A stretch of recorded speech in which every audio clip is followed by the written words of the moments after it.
Tonight on Joy News Prime, government to seek extradition of third suspect in case of missing Takoradi girls from Nigeria, even as forensic experts work to ascertain whether remains recently discovered are that of the girls. The families, meanwhile, remain hopeful of being reunited with their relatives.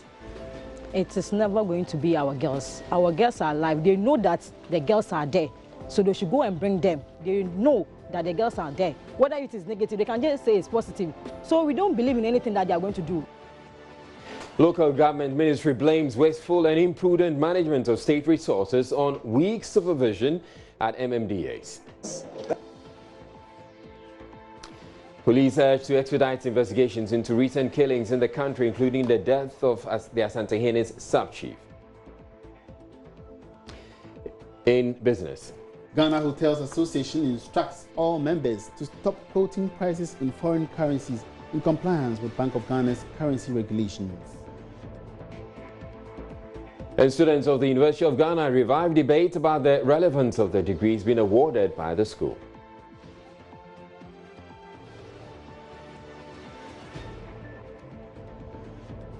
I'm Mr. Lai, and Joy News Prime comes to you live from the Joy News studio. Akoko here in Accra with digital address GA0992539. Stay tuned in.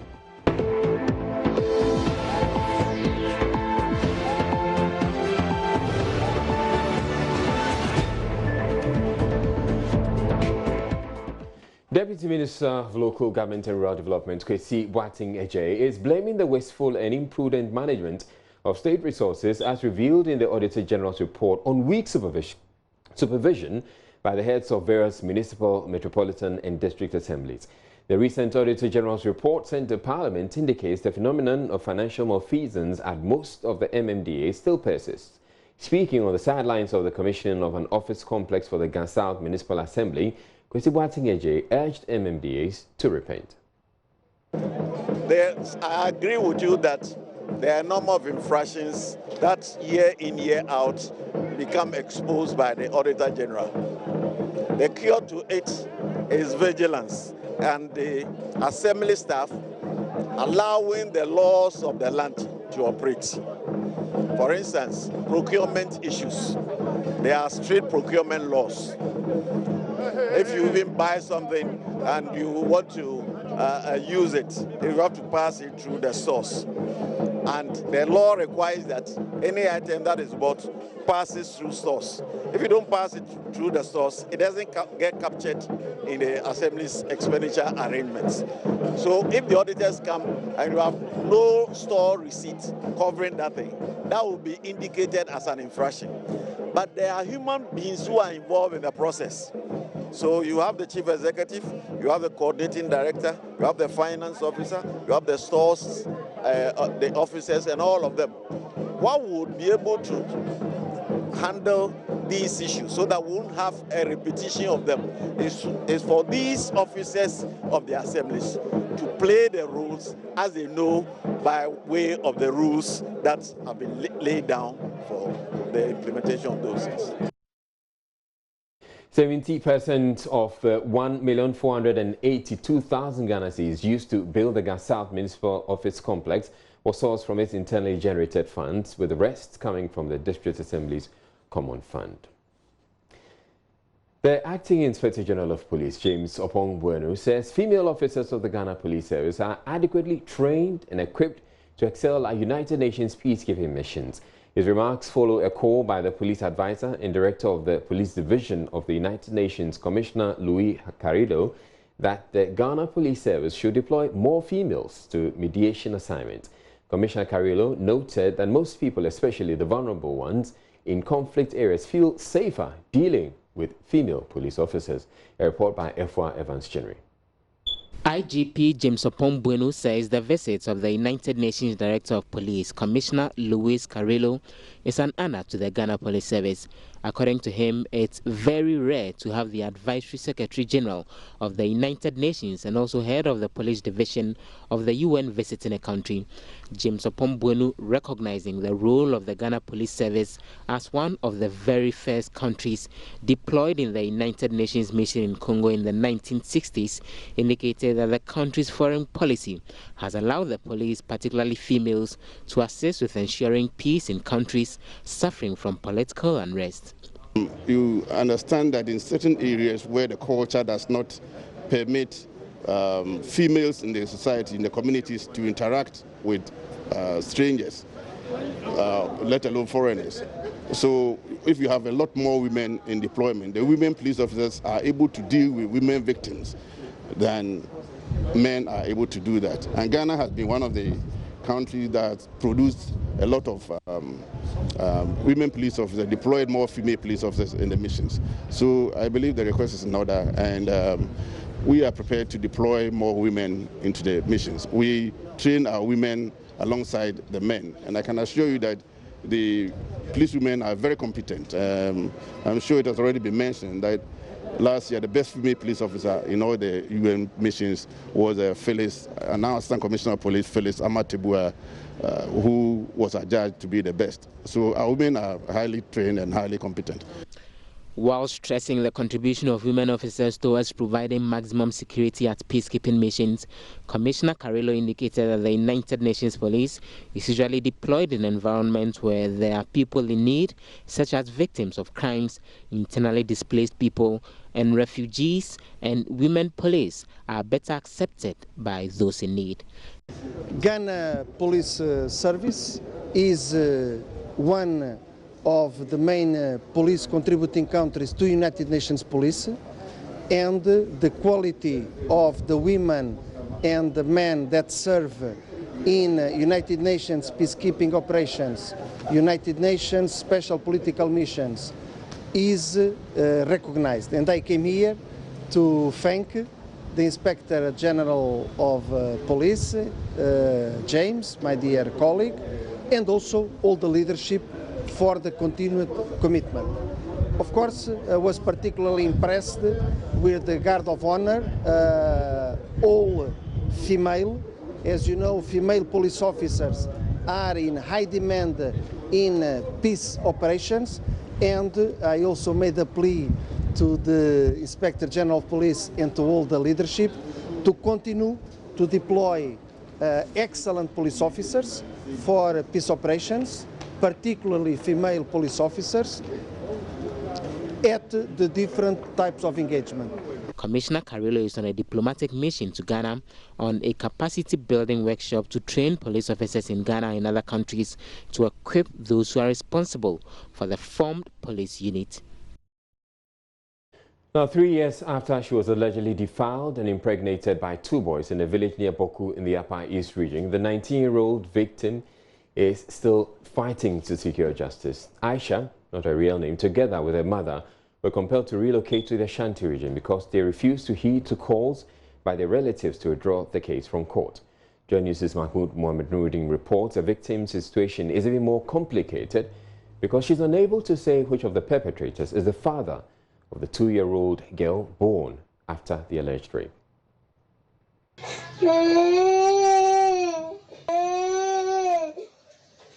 The cry of Aisha's 2-year-old baby. The mother cannot tell who is father of a child who is yet to experience the warmth of paternal parenthood. None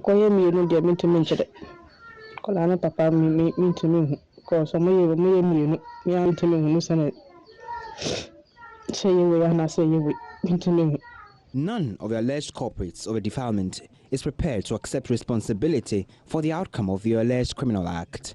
Aisha explains she had turned down a large proposal by one of the boys. He later teamed up with another to trail and subject her to such an ordeal at Atuba.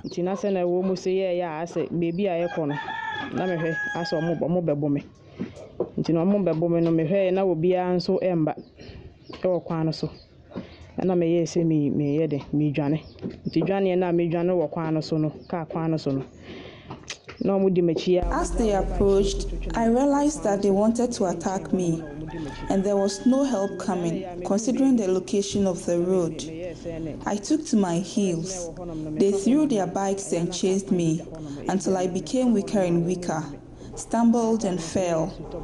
The particular guy I saw at highways approached me first and gave me hefty slaps and hit me hard on the head and back. I struggled with them until I became too weak to fight them. One of them squeezed my breast, and I really felt pain in it. The other one covered my mouth with his hand, and he defiled me first. Later, the other one also took over and had sex with me. They kicked me hard afterwards.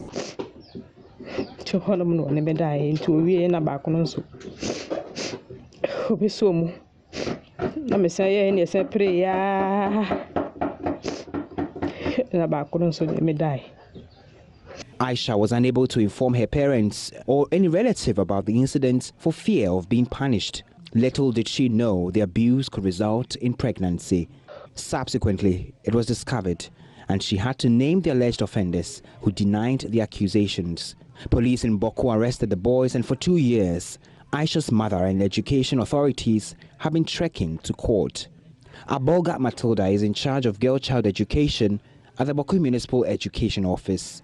What happened was that she was a student at Kwalwega JHS, her first year, and the father was brought from the village, Anisi, on admission at Vineyard. So when the father was discharged, they have an uncle, he has an uncle who has a house in Dingande here. The man went and left the drugs there, and the girl was now tracing to give the father the drugs at Anisi. Madame Matilda fears their efforts may achieve little or nothing by way of justice. It's like she has nobody. As at now, it's GS that is fighting for her, GS and then the police. Because nobody is ready. Because it came to some time. I realized that the case was keeping long. Because 2016, so I just got up one day and I told the director that let me get to the police station and find out from the CID what is happening about this girl's case. So when I get there, the prosecutor said, oh, we are going to court. And the lawyer has written that we should withdraw this case and go and settle at the community level because they are from the same community. I said no. There are two villages altogether. And apart from that, there are two different people. So who owns the child? As we speak, her father is late and my other daughter is sick. Every month, I buy drugs costing not less than 100 Ghana cedis. I have to work to feed myself and the child, which is very difficult for me. That was Aisha's mother, Maimuna Awindago. A few days after the incident, Aisha's father passed on and she's unable to go back to school. I was sick. 26-year-old Noah Amadou Adams is Aisha's brother. I was sick on his sick bed when he got to hear about this situation. Her daughter being defiled, it wasn't an easy task. He fight and fight and fight till he died. Aisha was in JHS 1 here in this school when she ran into trouble. Her colleagues just wrote the Basic Education Certificate Examination BECE without her. She says that alone is eating her up.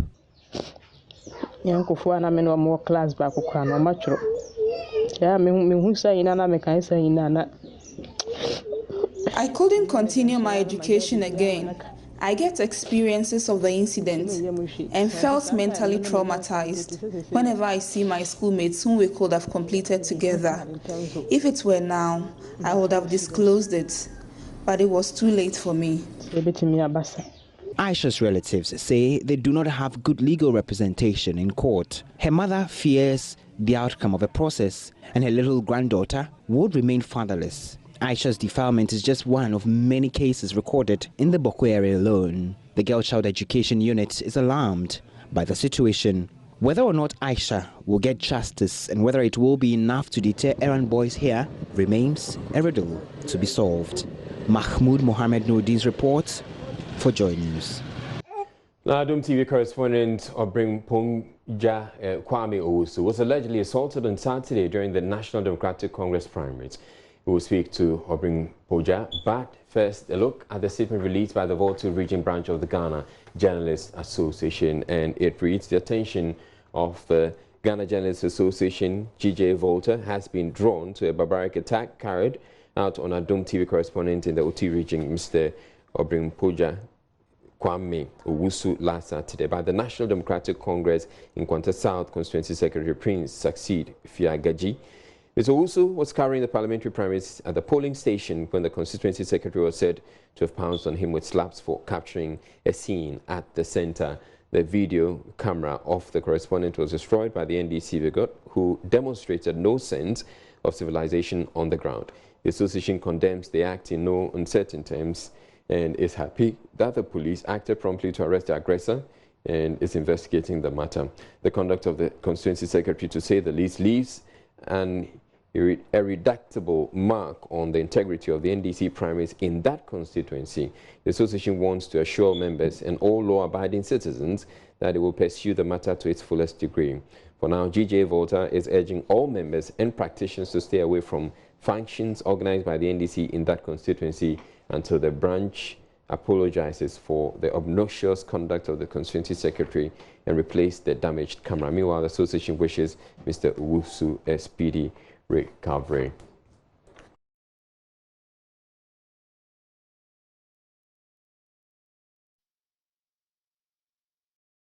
We can now speak with TV correspondent Obring Pomba, Kwame Owusu. Good evening to you. Kwame, you first tell us what happened.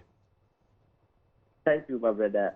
The whole issue was about Saturday parliamentary primary election in the constituency, the Saturday and Kwanta South. We were there to observe the elections and give a report on what was happening.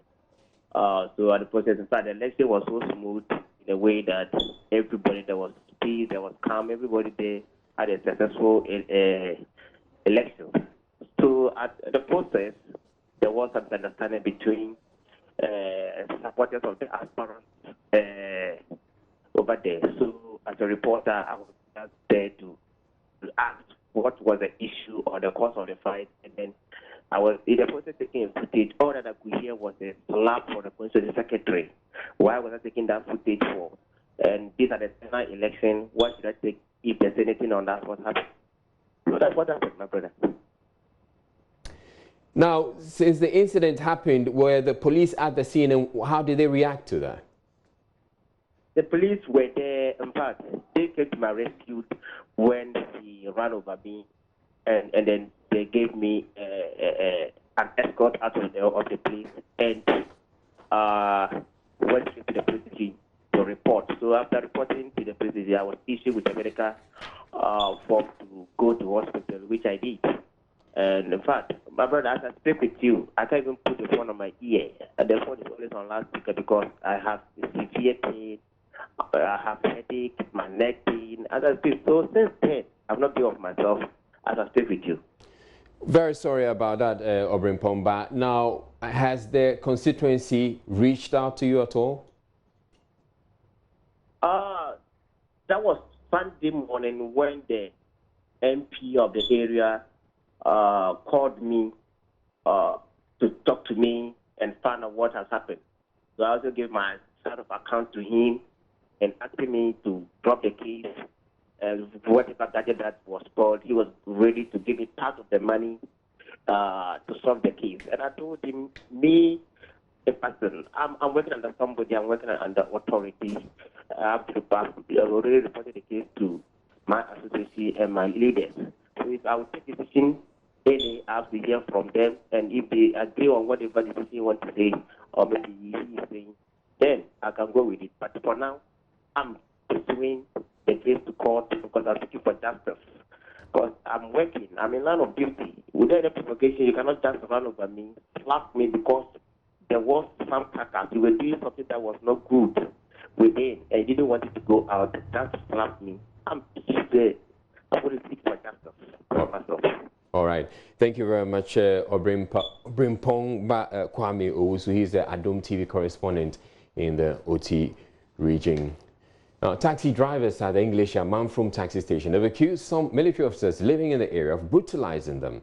The drivers' leaders say the soldiers believed to be new recruits mete out corporal punishment to the drivers and sometimes passers-by who they deemed to have broken the law. In the latest incident last Sunday, a young man was allegedly stripped naked and subjected to military drills for wearing a military uniform. Latif Idris has more.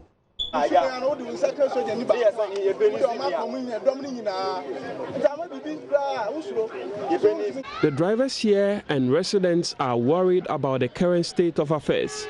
They are attacked by the soldiers at the least provocation. If my memory sets me right, this is the fourth time we are receiving such an incident. Why is that? Normally it happens on Sundays. All the 4 incidents happen on Sunday. This is some of the things that they do and their superior officers don't know. So we want the superior officers to know about what their men are doing on the ground and take action on it. So there are a number of military officers who live here. Is that the case? Oh, a lot. I can count about 100 even pensioners here. Even more than 100, about 1,000. They are all over.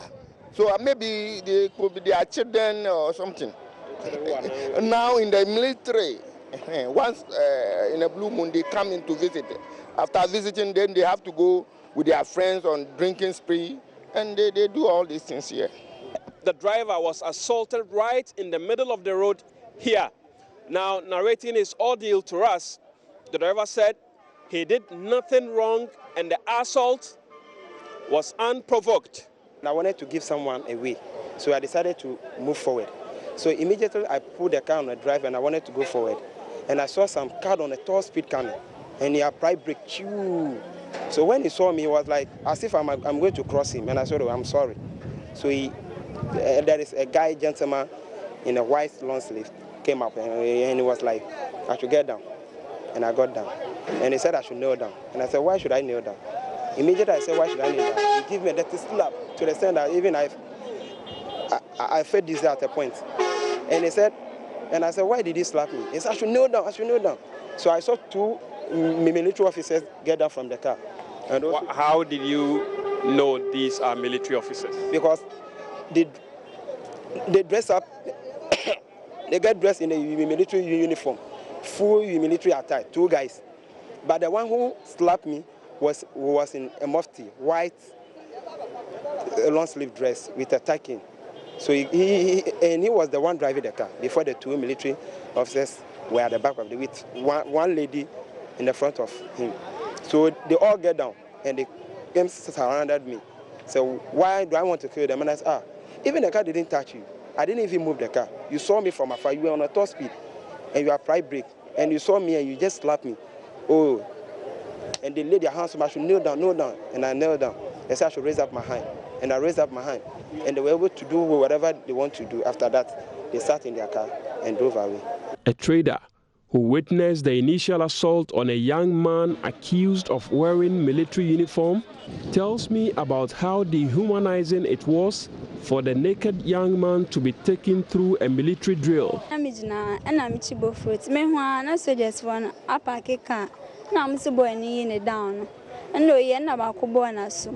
I was here when I saw the officers ordering the young man to remove the military uniform. After obeying the command, he was slapped by the officers and was asked to do some arm pressing in his naked state because he didn't even have a boxer shorts on. So he hand pressed 3 times. And I'm some for vision, and I'm patai. No, meaning say lady be finished, said then. And I did down bread, girl, I did down bread, boy, no boy, any share. No, and she no dear hand pressing. It was an unfortunate spectacle. Oh, now me feel bad because no one says she was sick. They are dear, no one says she. Me feel bad. The drivers tell me they are unable to pursue the matter with the police because of their inability to identify the officers and the car they drove in. Watching Joy News Prime, we're taking a break, but still ahead in the bulletin, we're bringing you business. And in business, Ghana Hotels Association instructs all members to stop quoting prices of foreign currencies in compliance with the Bank of Ghana's currency regulations. And the government is to seek the extradition of a third suspect in the case of the missing Takoradi girls from Nigeria, even as forensic experts work to ascertain whether remains recently discovered that of the girls. The families, meanwhile, remain hopeful of being reunited with their relatives.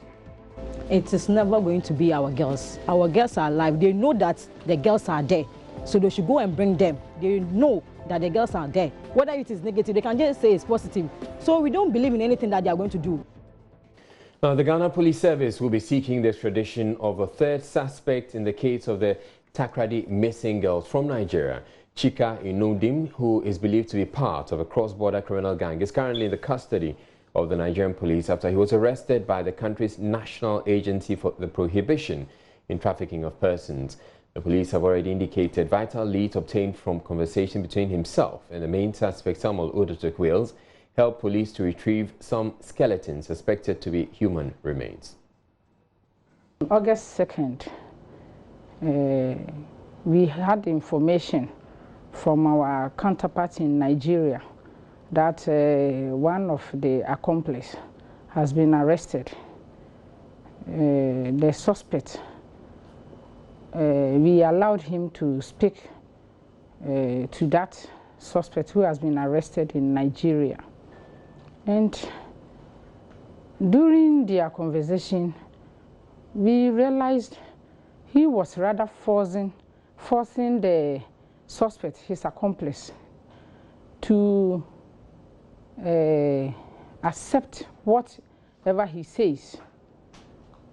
So after that, we decided that we have to extend our investigations to another level, do more search in the 3 areas he was arrested, he was recaptured, and where he lives. So we first went to his house in Cancer Road. Now, sources at the police CID say Chika's extradition will significantly help in unraveling the case of the missing Takoradi girls and will soon comment.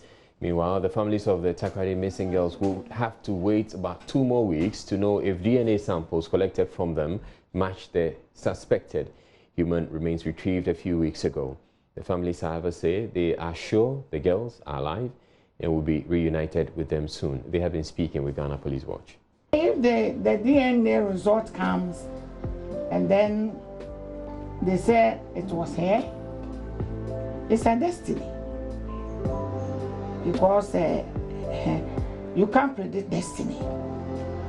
The way that person will go is up to this big man over there. So when they came and then they said it's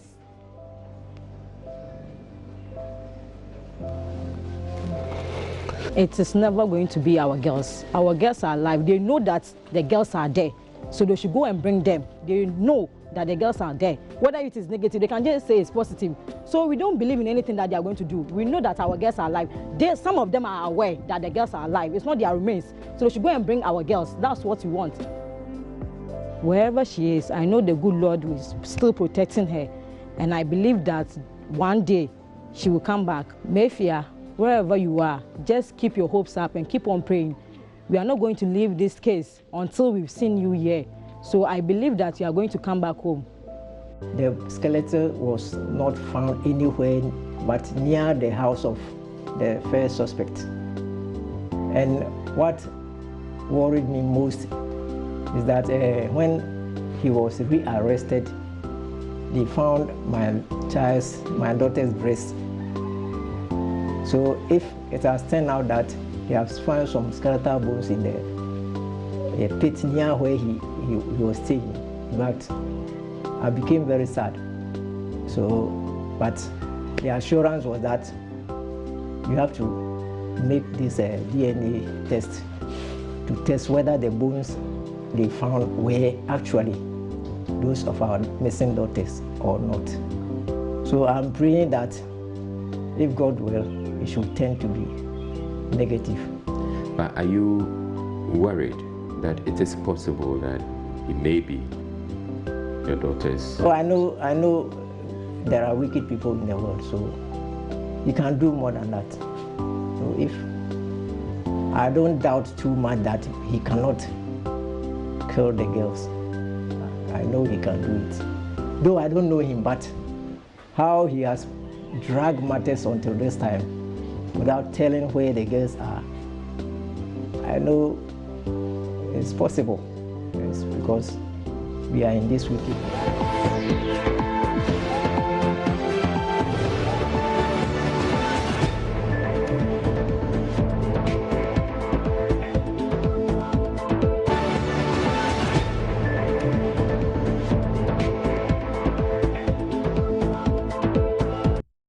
An international welfare body for the Fulani ethnic group, Tabiltal Pulaku, has dispatched its top officials in Ghana to a far-flung village in the northeast region district of Kagra after a local mob raided and destroyed a Fulani settlement there.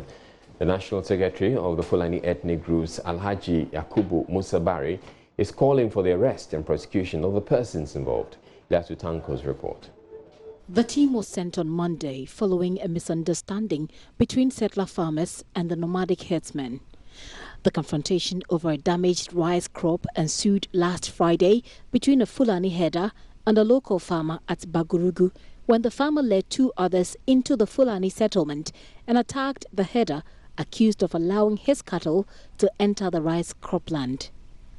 Speaking to Joy News on a visit to the community following the mob attacks on residents, Alhaji Yakubu Musabari described the situation as unfortunate and disheartening. Getting there, I even wept that human beings can really act in such a manner in this very time of this world, when human rights are on the rise, that everybody knows the right of somebody, even if somebody committed a crime, there is the way the law is supposed to take its course.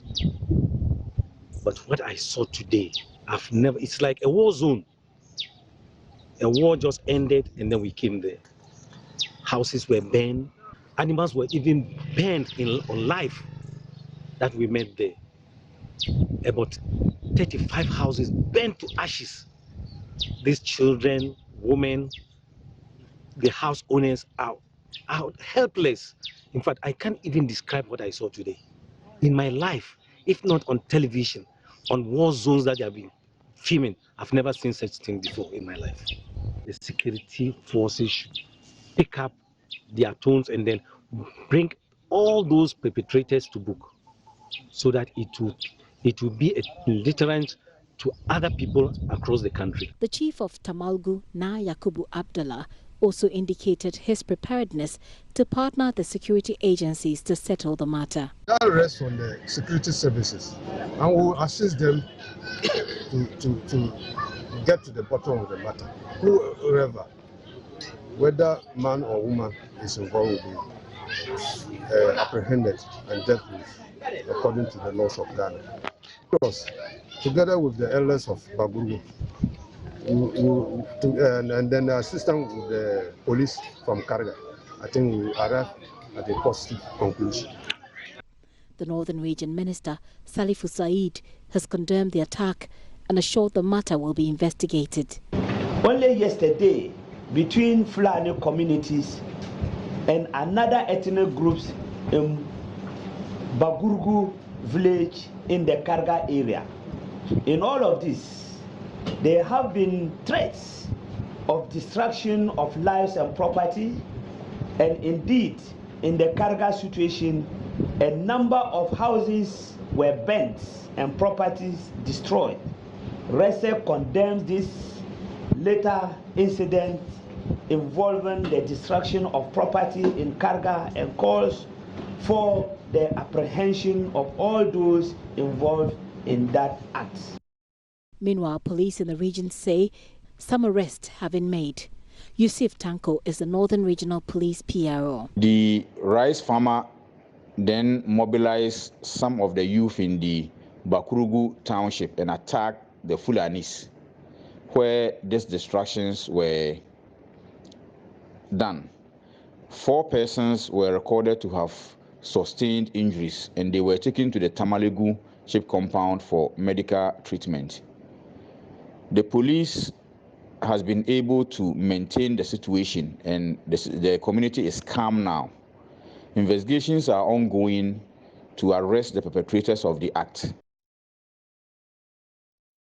Now, flag bearer of the opposition National Democratic Congress has embarked on a thank you tour of the Savannah region Tuesday.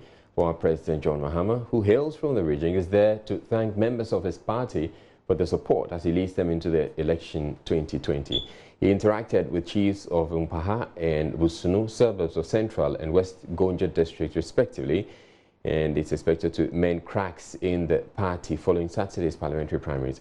The visit will also afford him the opportunity to inaugurate a steering committee for the party in the Savannah region. As part of his tour, Mr. Mahama will be paying courtesy calls on the Gonja King, Yagbongura, Sulemana, Tutuba, Bore, Esa I, and some selected paramount chiefs in the region. Touring the communities and the country, I have often drawn attention to the criminal abandonment of projects. And this is one very good example. I mean, almost complete full secondary school, community day school. You can even see fire extinguishers. Fire extinguishers have been installed. I mean, ready to go. This is, I remember, it's one of the World Bank funded projects that we got. There were 23 of them. And then the remaining number of 100 we were funding, through government resources. And if you go around the country, you'll find them at different stages of completion. Some have almost been completed, and yet they remain unoccupied. I mean, if you look at the children in that community and surrounding communities, they have to travel, several kilometers to go and get a secondary education, when a whole secondary school is just at their doorsteps. It just needs a little more to complete it, and then children would have gone into them. There are some that I know that have been completed.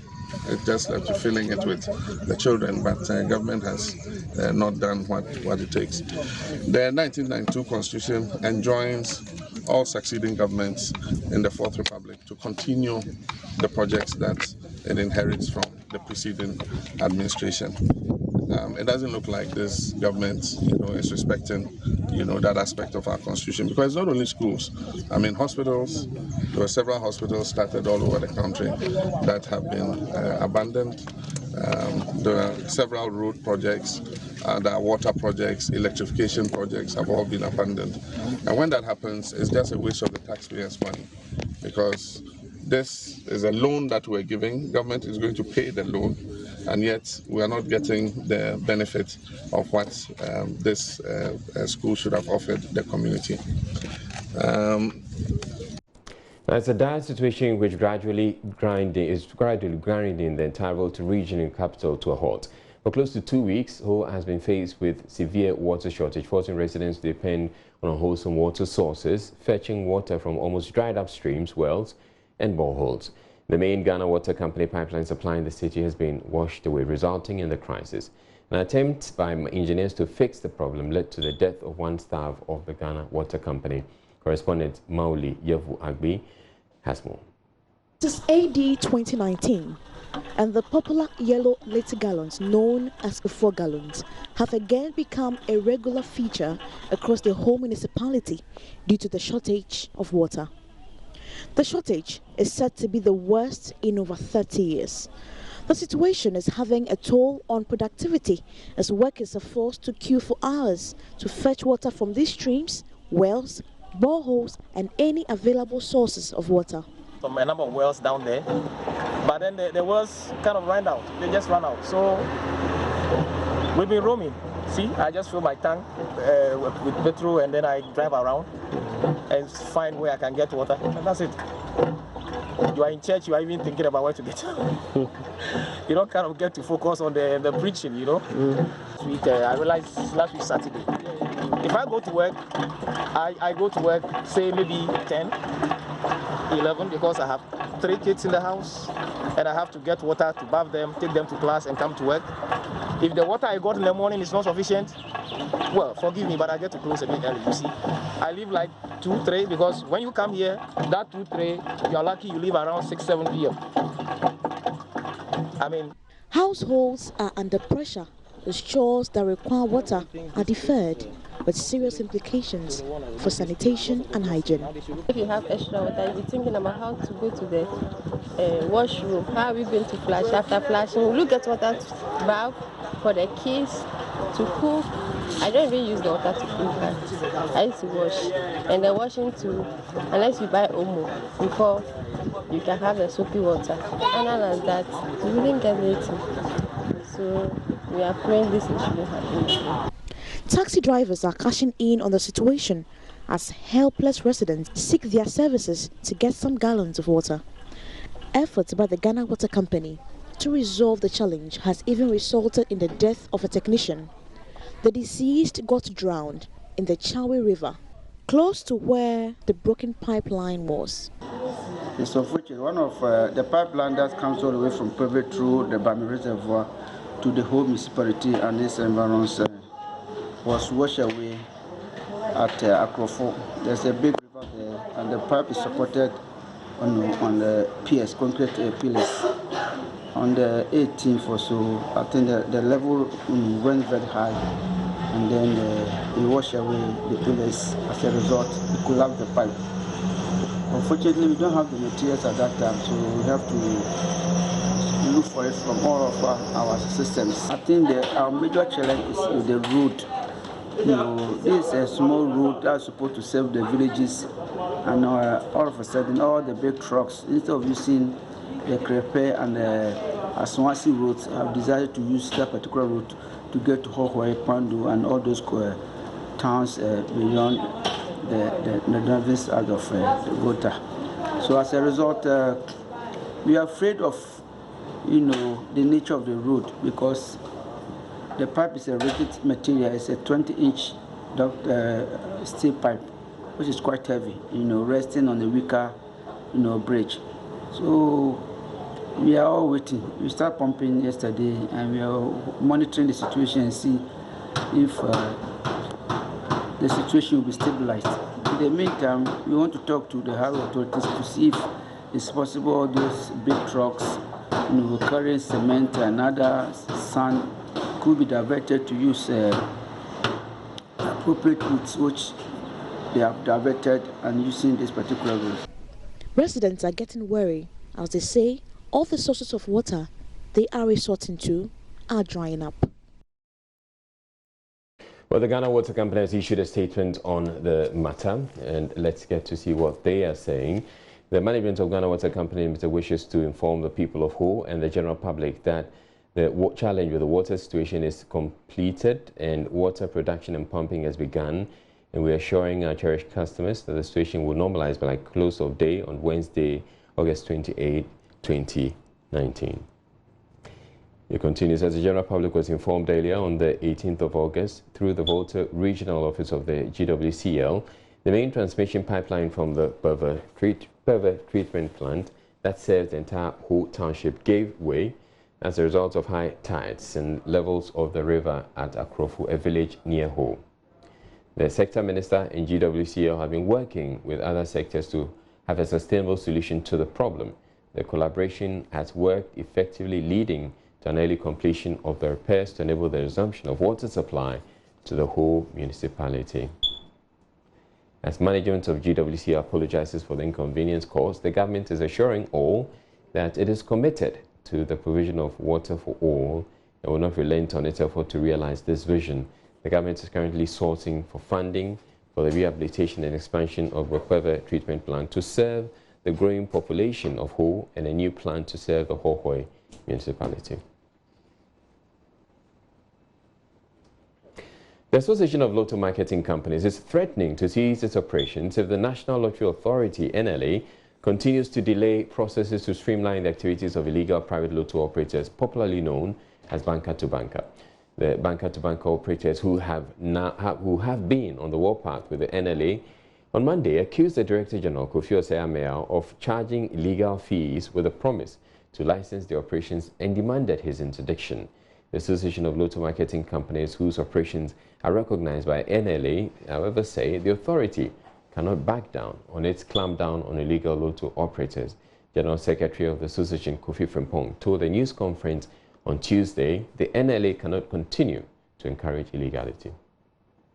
Out of the measures being taken by the NLA, particularly, licensing them and then taking measures to control them, monitor them, ensure that all their operations are in line with acceptable standards. We also support a situation where they will also be brought on board NLA's platform for them to operate so that at least it will be a win-win situation. They will continue to earn their living. NLA, and for that matter, government will also, be getting its fair share. And our people will also, will be in business conveniently. Yes, what we are saying is that NLA has been putting in measures to sort of streamline the operations and then also to curtail, the nefarious activities of these banker-to-banker people. But if we realize that NLA is dilly-dallying and they are not taking steps to ensure that all these measures come into fruition, we'll advise ourselves. We are saying that 2 weeks, we'll be monitoring NLA's activities so far as this matter is concerned. The licensing, of those that will present themselves, and also the training of the retailers so that machines will be allocated to them, the point of sales terminals will be allocated to them. Then we know that, they are on course. So that we know that at least in course of time, there will be sanity in the system. But if we realize that after 1 week, nothing is going on, then we'll be alarmed. We'll prompt them, we'll write to them and tell them that we've realized that, whatever they are doing, which we think is in the right direction, is not being done. So until such and such dates, we want to advise ourselves.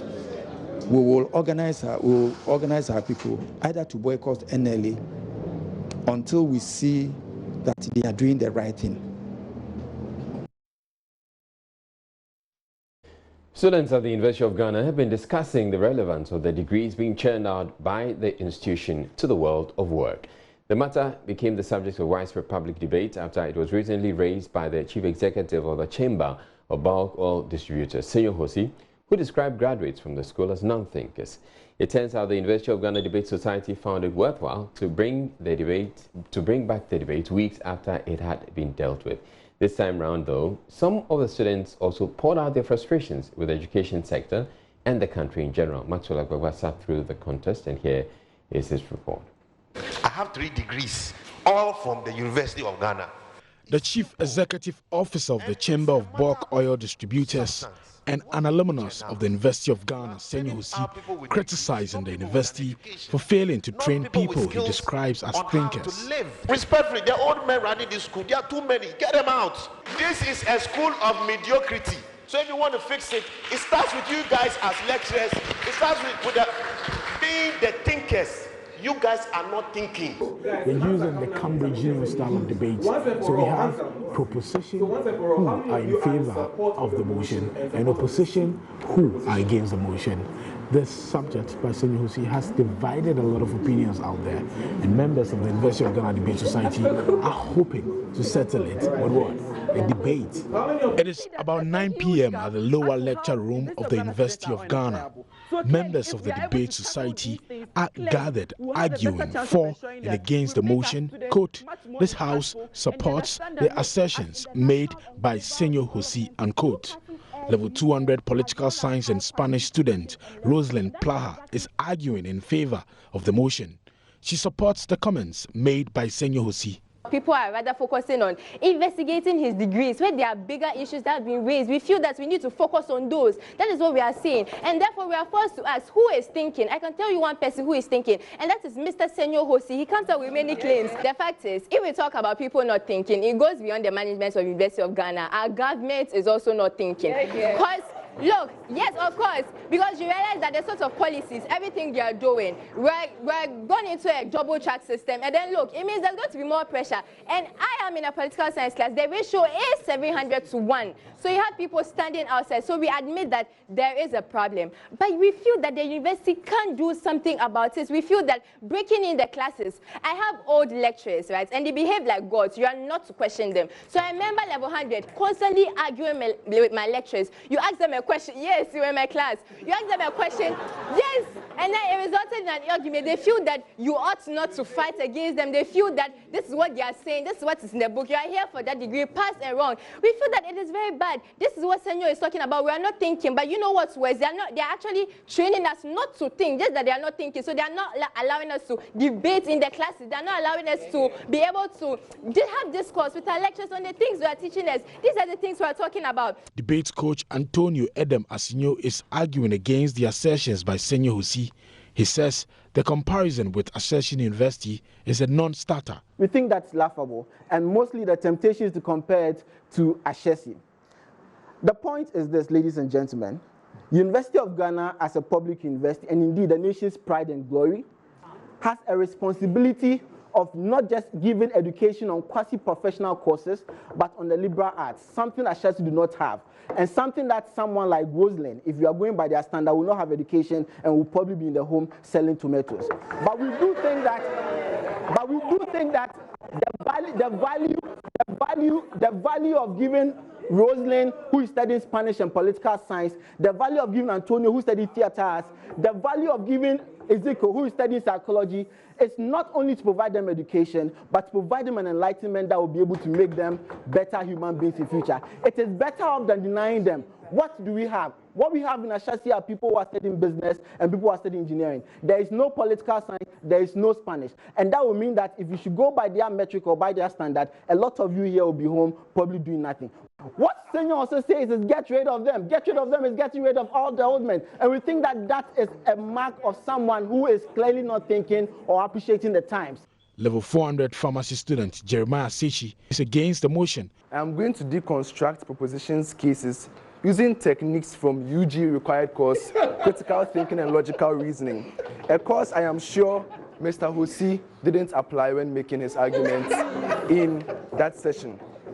He states categorically that University of Ghana's graduates are not employable. They don't have employable skills. What logical fallacy does this apply? Hasty generalization. We don't necessarily have to change every single old man there to get new ideas in the system. But why is that change slow? They argue that, oh, we aren't employing newer, younger lecturers. This is because there are barriers to attaining quality credentials before you run a university. You just can't graduate at 21 and have a bachelor's degree and expect to become the University of Ghana VC. You have to have experience. You have to have different qualifications, and those qualifications take time. A member of the Debate Society and an international student from the US, Sage Gosiano, watched the debates. She disagrees with the claim that the university is not training thinkers. The university can give you tools, like tools such as classroom and books and the internet, like they even mentioned the Wi-Fi. They can give you those tools, but it is up to the individual to take those tools and progress themselves into becoming a thinker and a creative person. Like a university can't give you creativity. You have to learn creativity yourself and inspire yourself.